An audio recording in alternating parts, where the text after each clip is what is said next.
Have you ever been humiliated in front of everyone you know? I have.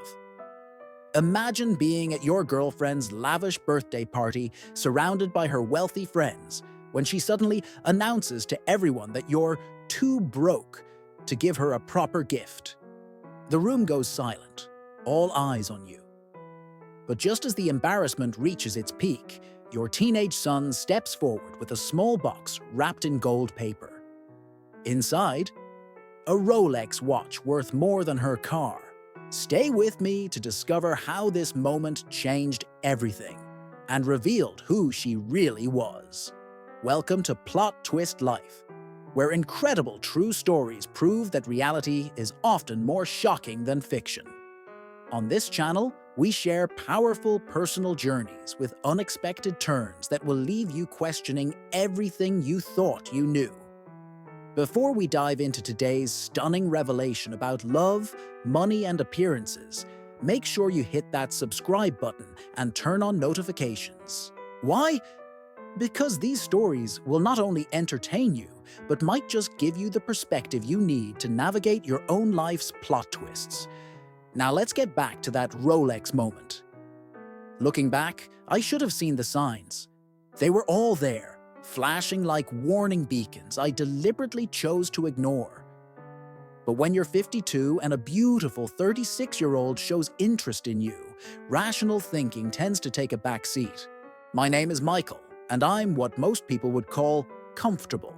Not wealthy by the standards of the social circles Vanessa frequented, but I'd built a decent life for myself and my 17-year-old son, James. After my wife died 7 years ago, I poured everything into my work and raising James. Romance wasn't even on my radar until Vanessa walked into my life. We met at a charity fundraiser 18 months ago. I was there representing my modest engineering firm, which had donated some services to the cause. Vanessa was a coordinator for the event, stunning in a red dress that made her stand out among the sea of conventional black attire. When she approached me with a glass of champagne and a smile that could melt ice caps, I assumed she was just being polite to a donor. "You look like the only person here who isn't pretending to have fun," she said, handing me the champagne. I laughed, surprised by her candor. "That obvious, huh?" Refreshingly so, she extended her hand. Vanessa Kingsley. That night we talked for hours. She was intelligent, witty, and seemed genuinely interested in my work and life. When she gave me her number at the end of the evening, I was too shocked to be suspicious. Why would someone like her be interested in someone like me? James was skeptical from the beginning. "Dad, she's literally 16 years younger than you," he pointed out the first time I mentioned her. "Age is just a number," I replied, aware of how cliché I sounded. "And gold digger is just a term," he muttered, but I pretended not to hear him. The first 6 months were like a dream. Vanessa introduced me to a world I'd never been part of. Exclusive restaurants, VIP events, weekend getaways to destinations I'd only seen in magazines. I started dressing differently, trading my comfortable but plain wardrobe for designer clothes she helped select. My credit cards were taking a hit, but I rationalized that I deserved some happiness after years of focusing solely on work and family. James kept his distance. He was polite when Vanessa was around, but would conveniently make plans with friends when I suggested the three of us do something together. "She doesn't care about getting to know me, Dad," he told me once. "She just wants to make sure I'm not going to get in her way." I dismissed his concerns as teenage paranoia. "She's trying, James. You're not exactly making it easy for her." He looked at me with an expression that reminded me so much of his mother, a mixture of disappointment and concern. "You know what Mom always said about people who try to change you." I did know. My late wife, Sarah, had a saying: "If someone tries to change the way you walk, talk, or dress, they're not in love with you. They're in love with who they think they can turn you into." But I was in too deep with Vanessa to acknowledge the wisdom in those words. Besides, wasn't I happy? Didn't I feel more alive than I had in years?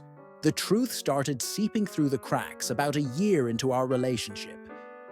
It began with small things, Vanessa's not-so-subtle comments about my house being cozy, her code for small, or how certain friends of mine were charmingly provincial, her way of saying unsophisticated. Then came the financial questions. She started asking about my retirement accounts, whether I owned or rented my office building, if I'd considered expanding my business. At first, I took it as interest in my life, but the questions became more specific, more probing. "Have you ever thought about selling your firm?" she asked one evening over dinner at her favorite French restaurant, where the menu had no prices. Never a good sign. "Not really," I replied. "I built it from nothing. It's part of who I am." She reached across the table and placed her hand on mine. "But imagine the freedom, Michael. You could sell it for a few million, and we could really start living." The "we" caught my attention. We'd never discussed moving in together, let alone marriage or combining our lives in any formal way. "I am living," I said, more defensively than I intended. "I enjoy my work." She withdrew her hand. "Of course you do. I just think you deserve more." More. It was always about more with Vanessa.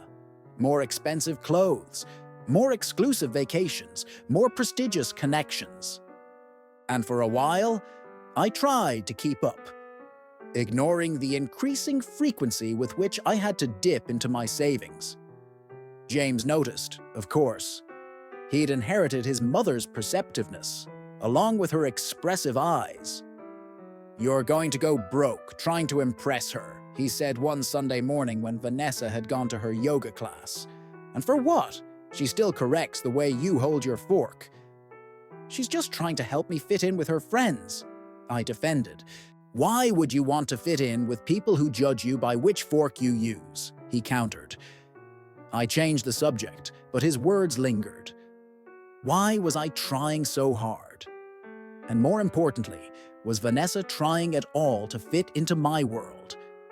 The answer became painfully clear in the weeks leading up to her birthday.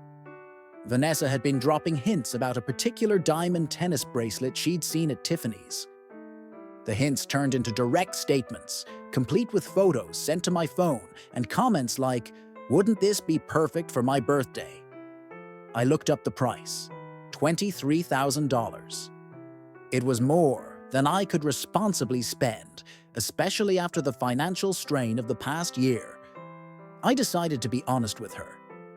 "Vanessa, I care about you deeply, but that bracelet is beyond my budget right now," I explained over dinner at my house. A rarity, as she usually preferred dining out.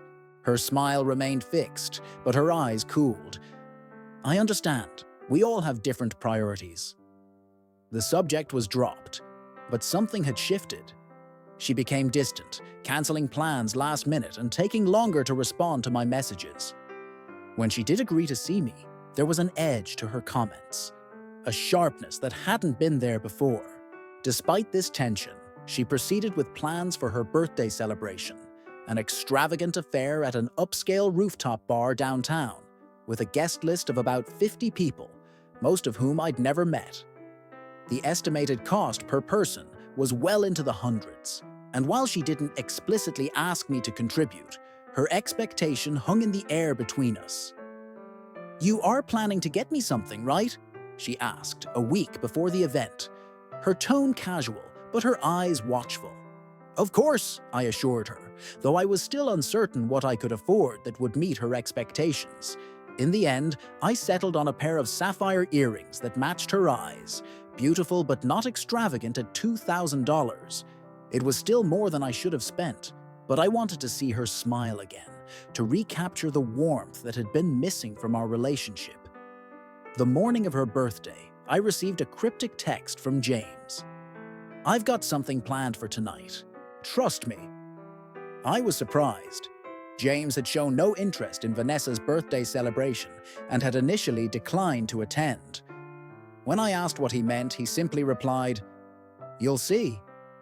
That evening, James and I arrived at the rooftop bar together. He was unusually well-dressed in a suit I didn't recognize, charcoal gray with a subtle pattern, perfectly fitted to his tall frame.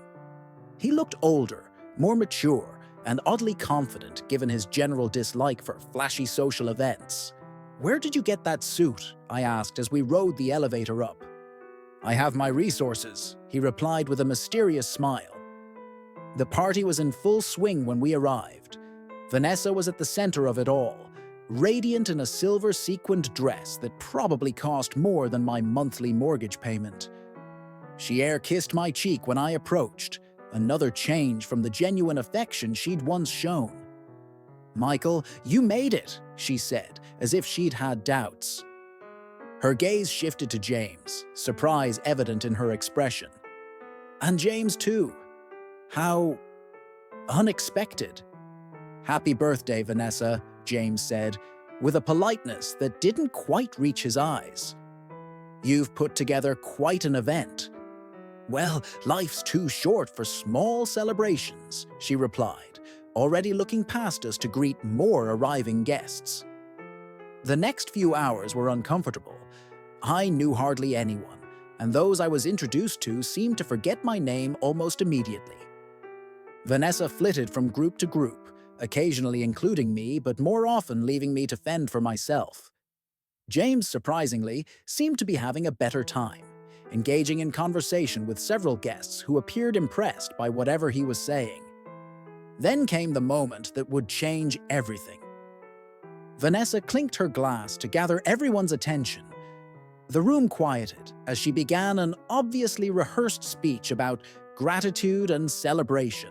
She thanked various friends for their presence and their friendship, naming designer gifts she'd already received with practiced appreciation. Then she turned to me, and something in her expression made my stomach tighten. "And of course, Michael," she said, her voice carrying a note I couldn't quite identify. "Who has been such a steadfast companion this past year?" There was a smattering of polite laughter, though I wasn't sure what was funny. "Michael is proof that you don't need to be wealthy to be generous with your time and attention." More laughter, less polite this time. I felt heat rising to my face. "He's been telling me for weeks not to expect anything extravagant for my birthday," she continued, her smile sharp as a blade. Apparently, some people have to be practical about these things. The room had gone uncomfortably quiet. I clutched the small gift box in my pocket, suddenly aware of how inadequate it would seem after this build-up. "But that's okay," Vanessa added, raising her glass higher.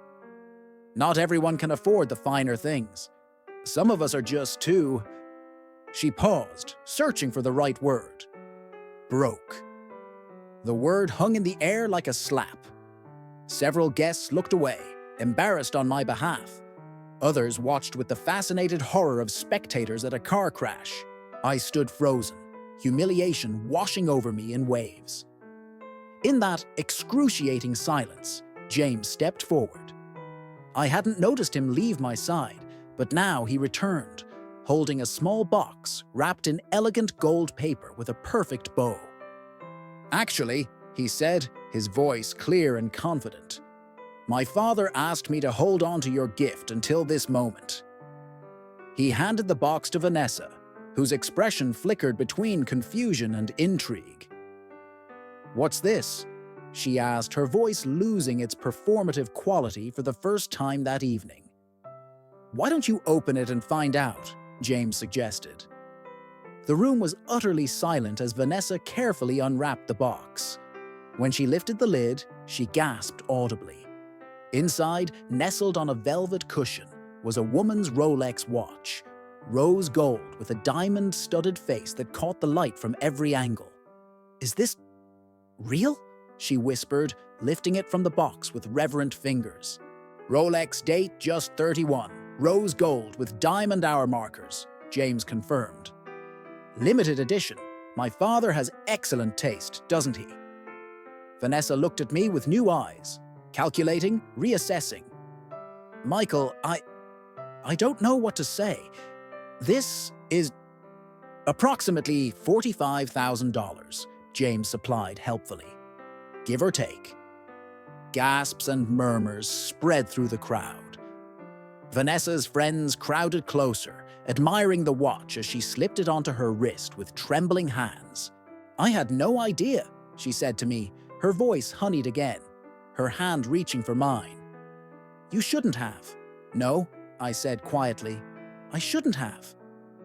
Something in my tone made her pause. Before she could respond, James spoke again.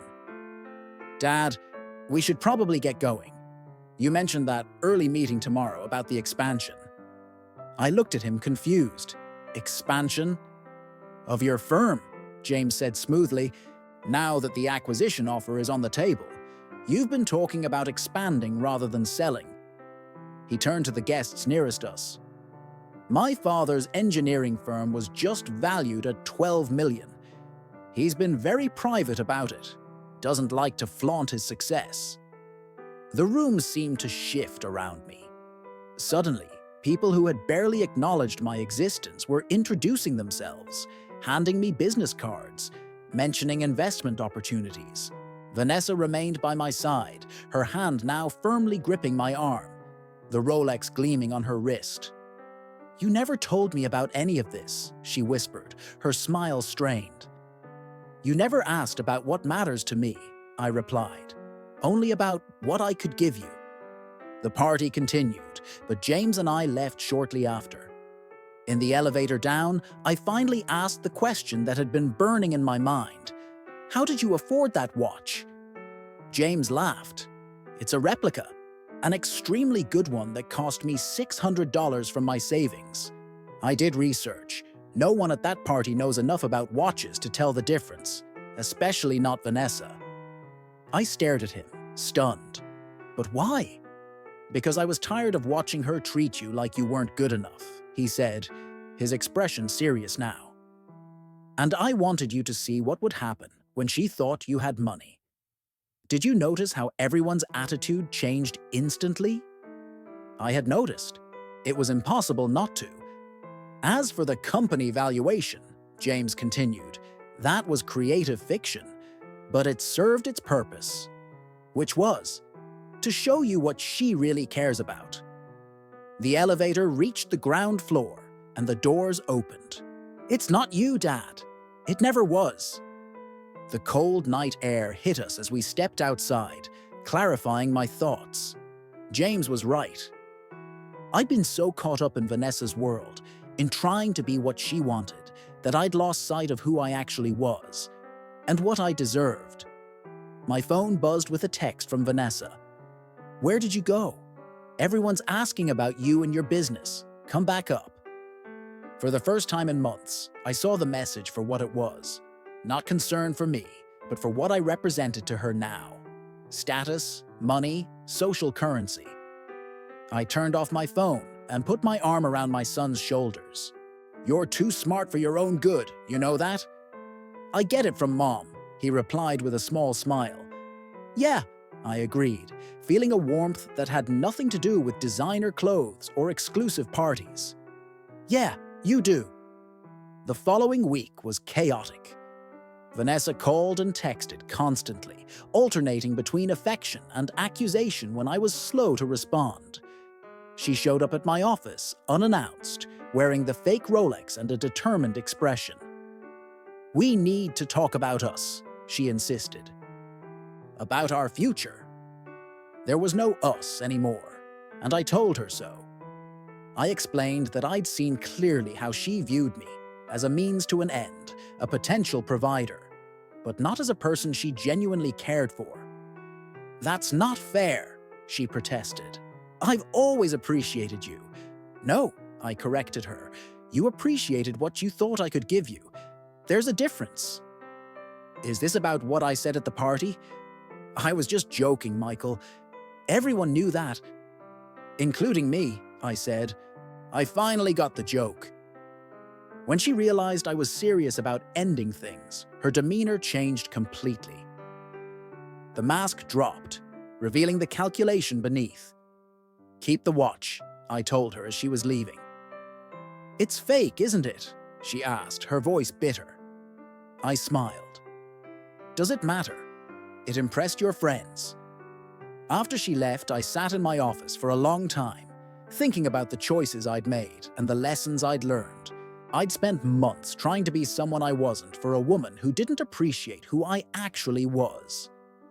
The irony wasn't lost on me. That evening, James and I had dinner at our favorite local pizza place, the kind of establishment Vanessa would have deemed too casual, too ordinary. The familiarity was comforting, as was the conversation with my son about normal things, his college plans, a movie we wanted to see, a hiking trip we'd been putting off. "I'm sorry about the Vanessa situation," James said as we were finishing our meal. "I know you cared about her." "I cared about the idea of her," I admitted, "but that's on me, not you. In fact, I should be thanking you. Your little stunt with the watch probably saved me years of trying to be someone I'm not." "So no more designer suits?" he teased. I looked down at my comfortable jeans and the button-up shirt I'd had for years. No more pretending that clothes make the man, or that money makes the relationship. James nodded, satisfied. "Mom would be proud of you, you know. For figuring it out eventually." "She'd be proud of you too," I told him. "For being wise beyond your years and looking out for your old man." We raised our soda glasses in a toast to authenticity, to lessons learned, and to the wisdom of seeing people for who they truly are, not who we wish them to be. And that's how my son's fake Rolex revealed the real truth about my relationship. Sometimes it takes a shocking moment to see what's been in front of you all along. In my case, it was the painful realization that I was valued not for who I was, but for what I could provide. Today, 3 years later, I'm in a relationship with someone who loves our pizza nights, wears my late wife's simple silver jewelry with pride, and treats my son like family. True connection isn't built on designer labels or expensive gifts.